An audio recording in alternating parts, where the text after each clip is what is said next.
sakha umuntu uNkulunkulu semsebenzini siluhlanga olusha olukhishiwe emandleni obumnyama, the new race of the redeemed from the power of darkness. Hashem is at work building a person.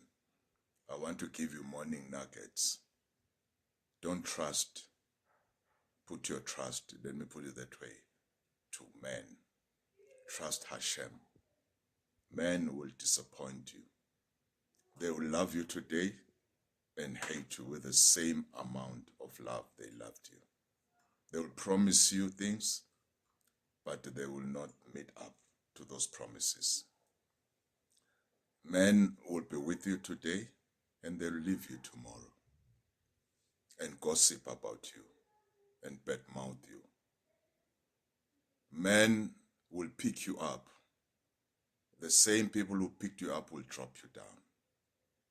Don't put your trust on men. Hashem hates umuntu obeka ithemba lakhe kumuntu, because men are untrustworthy. Men will never keep up, but Hashem is the same at Mol Hayom Leolamim.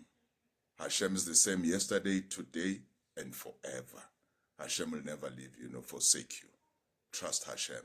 Amen, amen, amen.